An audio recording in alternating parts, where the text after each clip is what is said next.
श्यामपुर गांव में एक लालची सरपंच रहता था। उसकी नज़र हमेशा दूसरों के धन पे रहती थी। उसकी नज़र एक गरीब किसान रामू के खेत पर थी। रामू ने अपने बेटे राहुल को पढ़ाने के लिए विदेश भेजा। इस मौके का फायदा उठाकर सरपंच रामू के पास जाता है और कहता है, अरे रामू, तुमने अपने बेटे को विदेश भेज दिया और तुम इतने छोटे खेत से उसका खर्चा कैसे पूरा करोगे? सो तो है मालिक, लेकिन मैं अपने बेटे को पूरा खर्चा दूंगा, चाहे मुझे ये जमीन बेचनी पड़े। अरे तुम ये खेत मुझे ही बेच दो, मैं खरीद लूँगा। नहीं सरपंच जी, अभी नहीं, अभी मेरे पास खर्चा है। अरे रामू, सही तो बोल रहा हूँ। जब खेत बेचना है तो मुझे ही बेच दो, मैं तुम्हारी मदद कर दूंगा जब तुम्हें खेत बेचना है ही। नहीं मालिक, अभी इसकी जरूरत नहीं है। जरूरत पड़ने पे मैं आपसे मदद ले लूंगा। ठीक है रामू, मैं तो तुम्हारी मदद ही करना चाहता था। तुम्हारी मर्जी, जब तुम्हें सही लगे। ये सुनकर रामू सोच में पड़ जाता है और सरपंच को कहता है, नहीं सरपंच जी, अभी नहीं। आपका धन्यवाद जो आपने मेरी मदद करनी चाही। फिर कभी जब मुझे ज़रूरत होगी तो मैं आपके पास स्वतः ही आ जाऊंगा। अभी मैं ये खेत बेचना नहीं चाहता। इतना कहकर रामू वहाँ से चला जाता है।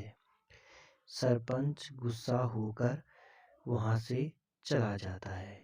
कुछ समय बीत जाने के बाद सरपंच के दिमाग में एक तरकीब सूझी और फिर वो रामू के पास पहुँच जाता है और रामू से कहता है, अरे रामू, मैं तुम्हारे लिए इस बार ऐसा सौदा लाया हूँ, तुम मुझे मना नहीं कर पाओगे, जिसमें तुम्हारा भी फायदा और मेरा भी फायदा होगा।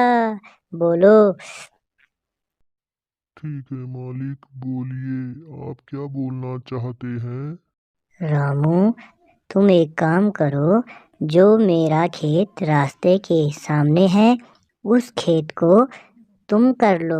उस पे खेती करके जो अनाज होगा आधा तुम रख लेना और आधा मैं रख लूँगा। इसमें तुम्हारा भी फायदा और मेरा भी फायदा।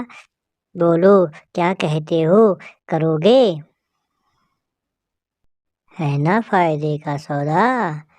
मानोगे मेरी बात? जैसी बाकी तुम्हारी इच्छा, मैं तुम्हें जबरदस्ती नहीं करूँगा। ये सुनकर रामू सरपंच की बात में आ जाता है और एक कागज पे अंगूठा लगा देता है। उसे मालूम नहीं होता कि सरपंच ने उसे अपने जाल में फंसा लिया है और उसके बाद खुशी खुशी सरपंच वहाँ से चला जाता है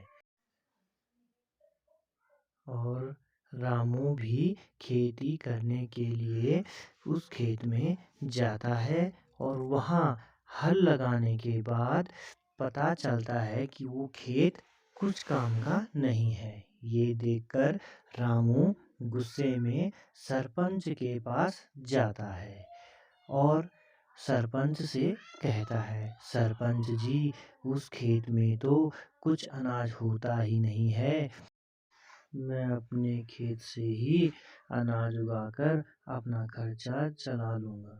लेकिन सरपंच हंसते हुए रामू को कहता है, अरे रामू, जो तुमने इस कागज में साइन किए थे उसमें तुम्हें पता है क्या लिखा था? उसमें लिखा था कि तुमने अपनी ज़मीन मेरे नाम कर दी और मेरी ज़मीन तुम्हारी हो गई है।